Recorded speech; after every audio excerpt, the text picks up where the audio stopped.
ब्रह्मा जी ने भगवान विष्णु से प्रश्न किया है, मैं आपकी नाभि से प्रकट हुआ हूं, आप मेरे पिता हो।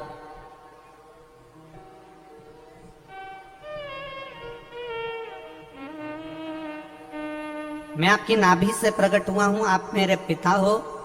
पर ब्रह्मा जी ने भगवान विष्णु से प्रश्न किया कि मुझे मेरे पिता का नाम मालूम है, क्या आपको अपने पिता का नाम मालूम है? ये ब्रह्मा शिव महापुराण की कथा चल रही है, थोड़ा सावधानी से सुनना। ब्रह्मा जी का चरित्र कोई साधारण चरित्र नहीं है।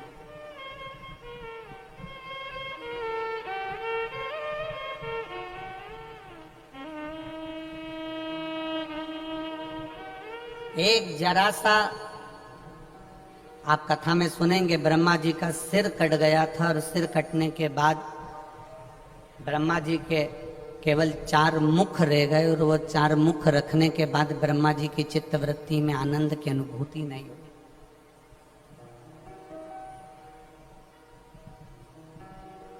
ब्रह्मा जी ने प्रश्न किया कि मुझे मेरे पिता का नाम मालूम है, जिन्होंने मुझे प्रकट करा, मैं आपकी नाभि से प्रकट हुआ हूं, कमल के पुष्प के ऊपर मेरा जन्म हुआ है, पर मुझे अपने पिता का नाम मालूम है, क्या आपको अपने पिता का नाम मालूम है?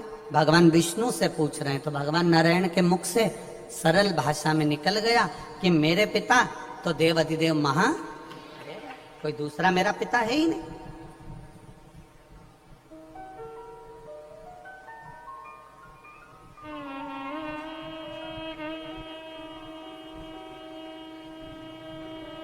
भगवान विष्णु मेरे पिता है, भगवान शिव मेरे पिता है।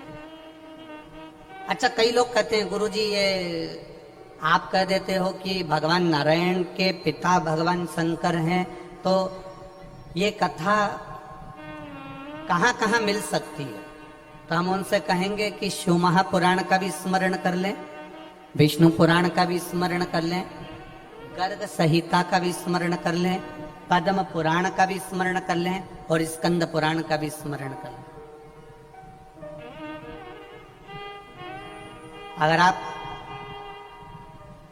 बहुत दूर नहीं जा सकते तो बद्री विशाल की कथा को उठाकर देख लीजिए। बहुत दूर आप नहीं जाते तो बद्रीनाथ जी की कथा को उठाकर देखिए कि भगवान नारायण और लक्ष्मी शंकर भगवान के पावन धाम में घूमने के लिए निकले और घूमने के लिए, भ्रमण करने के लिए जब बद्रिकाश्रम में पहुंचे, बद्रिकाश्रम की जो भूमि थी वो शिव जी की प्रिय भूमि थी, जहां पर आते से ही लक्ष्मी जी का मन लग गया और लक्ष्मी जी ने नारायण से कहा, ये भूमि मुझे चाहिए, ये भूमि मुझे चाहिए। भगवान विष्णु ने समझाया कि ये तो देवाधिदेव महादेव की धरा है, ये भगवान शंकर की पवित्र भूमि है, इसको हम नहीं दे सकते, हम शंकर जी से नहीं ले सकते। लक्ष्मी जी ने भोजन करना बंद कर दिया, पानी पीना बंद कर दिया, तब नारायण को लगा कि इसके लिए ये जमीन देना ही पड़ेगी। तब मेरे भगवान शिव के चरणों का स्मरण करते उससे पहले मेरे नारायण ने बच्चे का रूप ले लिया और अलकनंदा नदी के तट पर मेरे भगवान नारायण रोने लगे। पार्वती जी के कानों में शब्द गया, पार्वती जी नारायण को उठाकर लेकर आ गई। शिवजी से आकर कहा, मुझे एक बच्चा मिला है, माँ इसको छोड़कर चली गई है, ये बच्चा रो रहा है, इसलिए मैं इसको लेकर यहाँ आ गई हूँ, मैं इसको रखना चाहती हूँ। भगवान शंकर ने जो नारायण का दर्शन करा, दर्शन करते से ही भगवान शंकर ने मन में सोच लिया कि ये पार्वती तू जिसको उठाकर लाई है ना कहीं तेरे मन को चोट पहुंच सकती है। पार्वती जी बोली, ऐसा हो नहीं सकता। पार्वती, किसी की भी औलाद को, किसी की संतान को गोदी में नहीं लेना चाहिए। अगर संतान गोदी में आ जाती है तो उसको अपनी पूरी प्रॉपर्टी देना पड़ जाती है।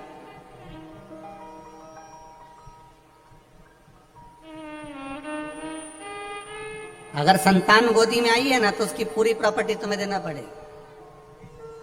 कभी कभी होता है, तुमने अगर पड़ोसन से पूछ लिया, पुष्कर चल रही है क्या कथा सुनने के लिए, सीहोर वाला महाराज आया है, और पड़ोसन ने कह दिया हाँ चल रही हूं, बस समझ लो अब पड़ोसन को ले जाना लाना, अपने साथ आगे बिठाना, तुम मालपुआ खाओ तो उसको भी खवाना, तुम अगर ऑटो में बैठ के जा रही हो तो उसको भी ऑटो में ले जाना। मतलब अब तुम पुष्कर कथा में नहीं आई हो, तुम उस पड़ोसन को गोदी लेकर आ गई हो। अब जो करना है तुमको ही करना, अब वो नहीं करने वाली हो। और तुम्हारे करने में अगर जरा सी भी कमी रह जाएगी ना, इतनी सी भी कमी रह गई तो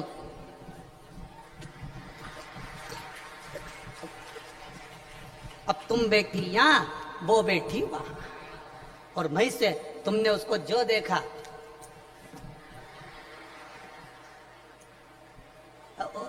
गोदी ली ना, अब गोदी ली है तो जाओ, अब गोदी लिया है तो अब भगवान कह रहे हैं कि किसी की संतान को गोदी नहीं लेना। नहीं नहीं नहीं, नहीं। मैंने तो गोदी ले लिया। शाम का समय हुआ, भगवान नारायण जो बच्चे के रूप में हैं, शंकर भगवान और पार्वती मैया उसको कक्ष में छोड़कर कुंडी लगाकर बद्रिकाश्रम में चल वापिस आए। और जब वापिस आकर देखा तो कुंडी खुली नहीं, अंदर से दरवाजा बंद था। तब पार्वती मैया क्रोध कर कर श्राप देती, उससे पहले नारायण सामने निकल कर आ गए और उन्होंने कहा, ये बद्रिकाश्रम हमको अच्छा लग रहा है, आप ये बद्रिकाश्रम हमको दे दो। भगवान ने कहा ठीक है। बद्रिकाश्रम नारायण को दे दिया। केदारनाथ जी में भगवान शंकर, केदारनाथ जी में भगवान शिव खुद जाकर निवास करने लगे। अब जरा विचार करिएगा, भगवान नारायण को माता पार्वती जी ने और शंकर जी ने अपनी गोदी में खिलाया है, तो नारायण क्या शिव जी के पुत्र नहीं खिलाएंगे?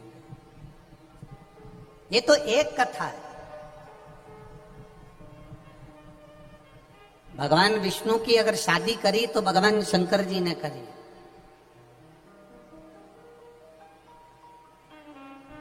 भगवान नारायण का अगर लक्ष्मी जी से मंगल विवाह करा तो शिव जी ने करा। ये सहजता नहीं है महाराज भगवान। अब ब्रह्मा जी ने कह दिया कि तुम्हारे पिता का नाम क्या है? भगवान विष्णु ने अपने मुख से कह दिया मेरे पिता का नाम, तो देवाधिदेव महा। बहुत बहुत सावधानी की कथा है। कितनी सुंदर बात भगवान विष्णु ने कही कि मेरे पिता भगवान देवाधिदेव महादेव। हमारे जैसी मूर्खता कभी देवता नहीं करे। हम जब भी नाम लेते हैं तो अपना खुद का लेते हैं, अपने परिवार का लेते हैं। ये प्रॉपर्टी किसकी है? तो कहा मेरी है। हमारे पिताजी की प्रॉपर्टी है, हमारे दादाजी की प्रॉपर्टी है। दुकान किसकी है? हमारे दादाजी की। मकान किसका है? हमारे दादाजी का। घर किसका है?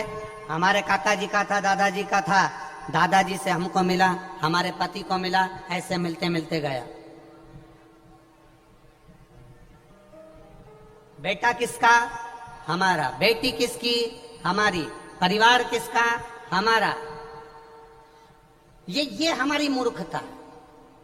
कभी सीखना तो महादेव से और भगवान विष्णु की कथा से सीखना।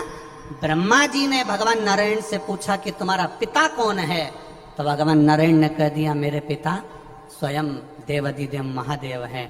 तुम्हारे मुख से घर किसका? महादेव का। परिवार किसका? महादेव का। कुल किसका?